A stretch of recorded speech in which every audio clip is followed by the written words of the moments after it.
narra la mitologia greca che un giorno Giasone, principe di Tessaglia, decise di raccogliere la sfida di suo zio Pelia e di partire alla volta della Colchide per recuperare il vello d'oro. Prese quindi con sé 49 baldi giovani, gli Argonauti, e arrivato a destinazione grazie all'aiuto di Medea, figlia del re, dotata di arti magiche e innamorata di lui, riuscì nell'impresa. La leggenda del vello d'oro nasce dai pastori che per raccogliere le pietruzze d'oro presenti nei fiumi utilizzavano un vello di pecora a mo' di rete. La Colchide invece esiste davvero e tra poco vi racconterò com'è collocata nella geografia moderna. Parliamo di una terra bellissima, ricca di verde, di fiumi, di pascoli e di montagne. Eppure c'è un altro elemento che ha dato vita a storie curiose quanto quella di Giasone e di Medea, e stavolta vere, ovvero le rocce.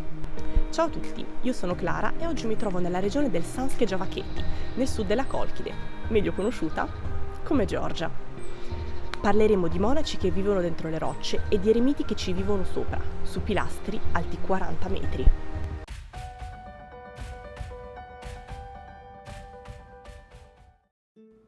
La Georgia è un paese dalla forte tradizione religiosa. Insieme ad Armenia ed Etiopia fu uno dei primi stati al mondo ad adottare il cristianesimo come religione nazionale. Quasi la metà dei georgiani va regolarmente a messa e i patriarchi della Chiesa ortodossa sono personaggi influenti e molto rispettati.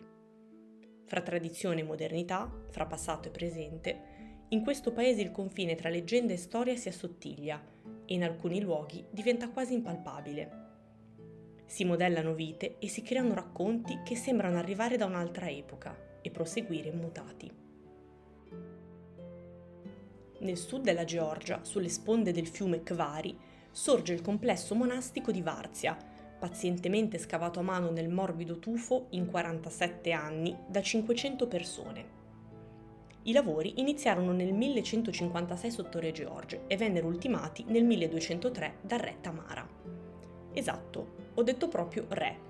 In Georgia l'appellativo di regina veniva infatti riservato solo alla sposa del regnante e non al regnante stesso. Anche il nome Varzia è collegato ad una leggenda riguardante il re, o la regina se preferite, Tamara. Si dice infatti che durante una battuta di caccia del re George, Tamara si perse nei boschi ed iniziò ad invocare Akvar, zia, ovvero sono qui, zio. Questa è l'unica informazione che abbiamo sulle origini del nome, che rimangono quindi incerte e misteriose. Il sito venne scelto per la sua posizione inaccessibile e costruito per ospitare fino a 5.000 persone in caso di attacchi nemici.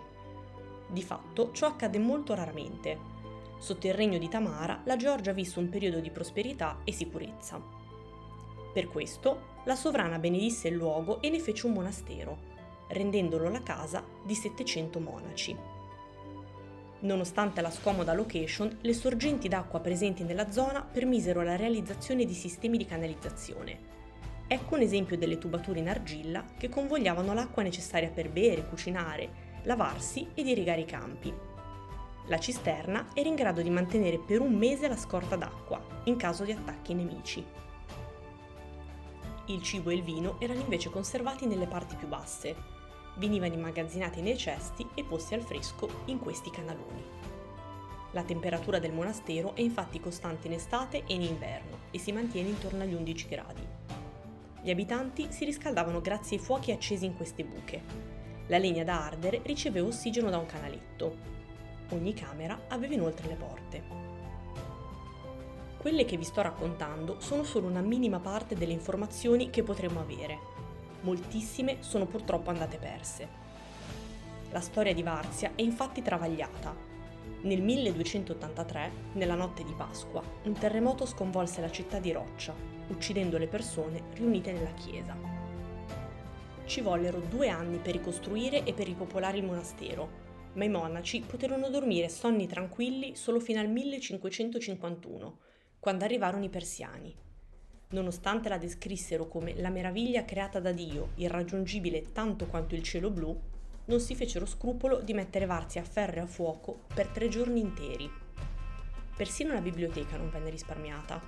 Si salvò solo il Gospel of Varzia, con la sua copertina d'oro. Numerose peripezie portarono il prezioso libro in Iran e poi di nuovo a casa, in Georgia.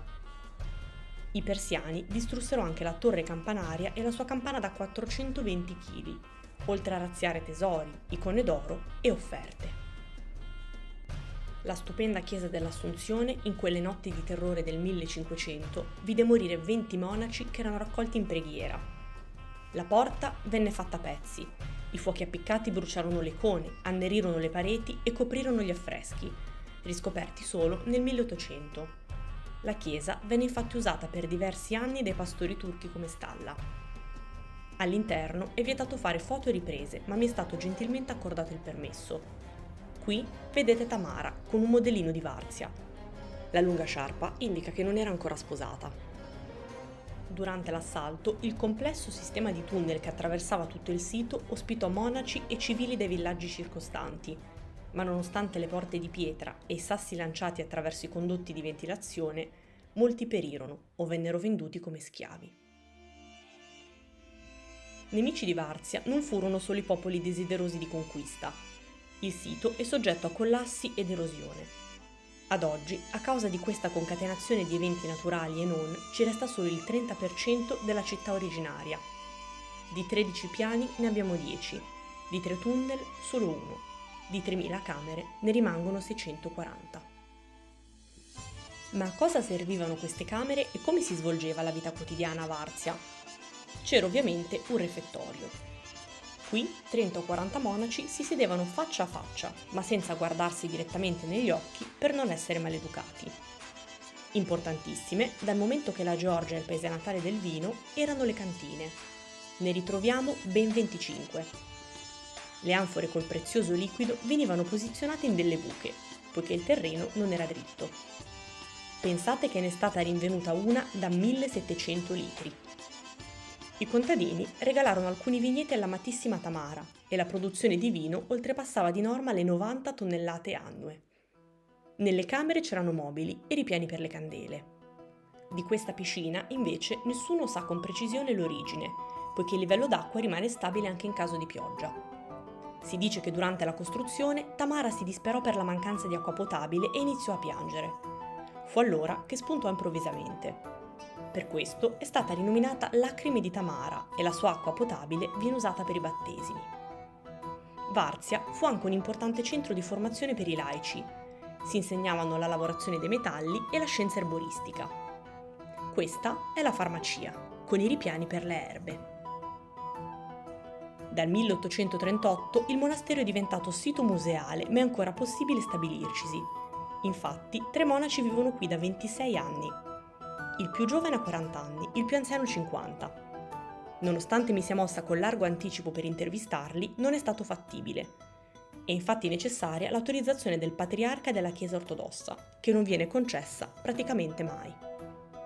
I monaci risiedono nelle grotte, in questa zona riservata. Hanno letti ed elettricità, ma non è sicuramente una vita lussuosa. Per uscire dal monastero devono percorrere questi ripidi tunnel. Coltivano i campi, fanno il vino, pascolano gli animali e celebrano la messa ogni giorno alle 5 del mattino e alle 6 di sera. Il governo li sovvenziona, ma le cifre donate non sono consistenti. Per questo, molte persone della zona li aiutano con piacere.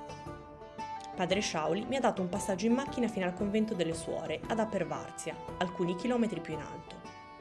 Il monastero è infatti esclusivamente maschile, anche se aperto agli esterni. Spesso arrivano uomini che desiderano allontanarsi dalla folla e iniziare un percorso di disintossicazione da alcol e droghe. Da Varzia mi sposto 5 ore di macchina più a nord, nella regione di Mereti, per passare da chi vive dentro le rocce a chi ci vive sopra. Accompagnata dall'immancabile Toto Cutugno, il contachilometri scende lentissimo sotto le 2 ore di viaggio, lungo le pessime strade georgiane che fungono da crocevia per i camion di tutto il mondo. Da verdissimo che era, il paesaggio diventa più urbanizzato e mi ritrovo nella fangosa periferia di Chatura, ex città mineraria di forti reminiscenze sovietiche. A poca distanza sorge il Kashki Pillar, un pilastro naturale di roccia calcarea alto 40 metri. E proprio in cima, raggiungibile solo tramite una ripida scala affacciata sul vuoto, vive Maxim Kaftaradze, soprannominato lo Stilita. Gli Stiliti erano asceti che vivevano su una colonna, stilos in greco, per distanziarsi quanto più possibile dalle vicissitudini terrene.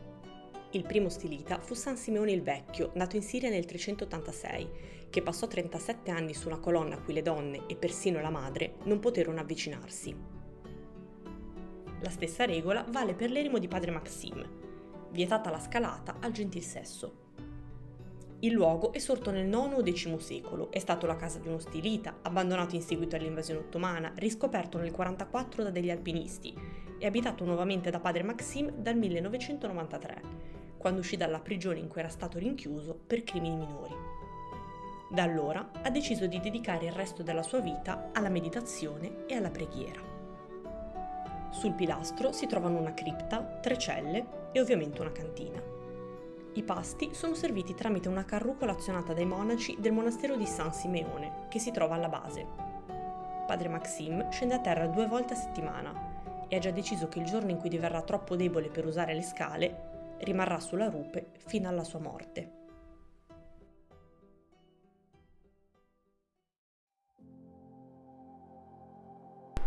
Ed ecco 2 storie di uomini, di fede e di rocce. Chi vive con i piedi per terra, circondato dai suoi confratelli, e chi vive tra le nuvole, in solitudine e contemplazione. Sono passati più di 800 anni dalla nascita di Varzia e quasi 2000 da quella di Simeone lo Stilita. Eppure nella Colchide sembra che a volte il tempo si sia fermato.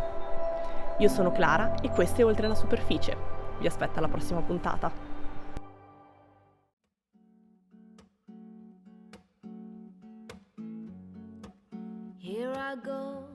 Arrivata a Tbilisi, mi stupisco nel vedere una capitale inaspettatamente moderna e alternativa, con vibrazioni che mi ricordano Londra o Berlino. Insomma, un bel cambiamento rispetto alla Georgia dell'entroterra e dei monaci. Eppure, basta allontanarsi dal centro per ritrovare un po' di quell'atmosfera, tra venditori di patate e chiese antichissime.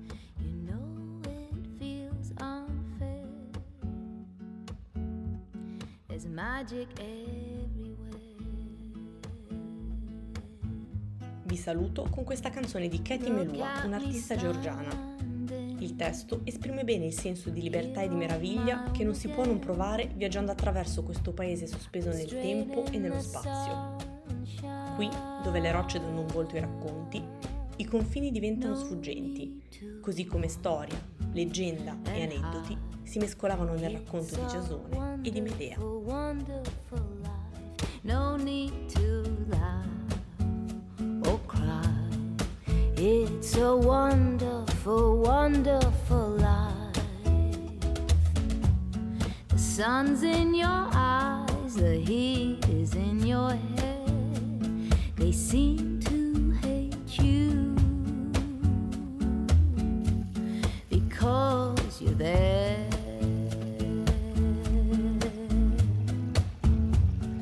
I need a friend, oh, I need a friend to make me happy. And I stand there on my own.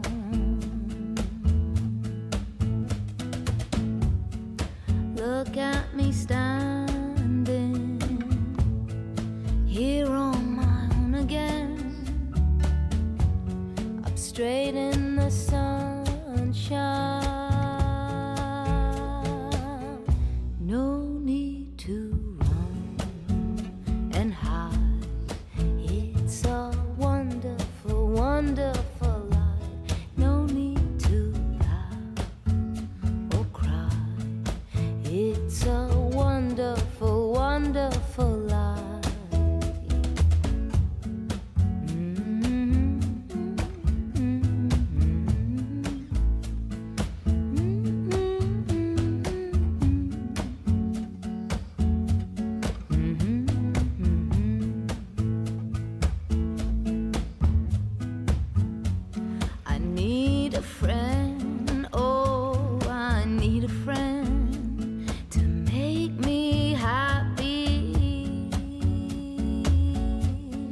Not so alone.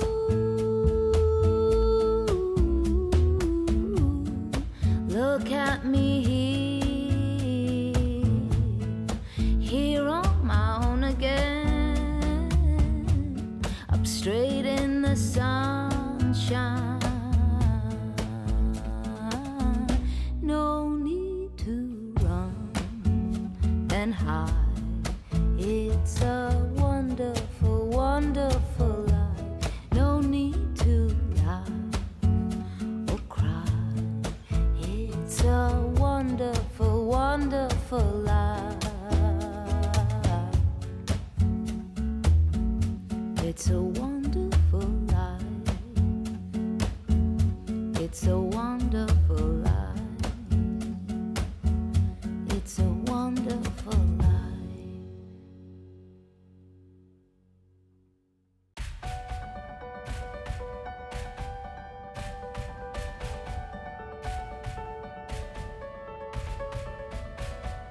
Se ti è piaciuto questo video iscriviti al mio canale e seguimi su Instagram.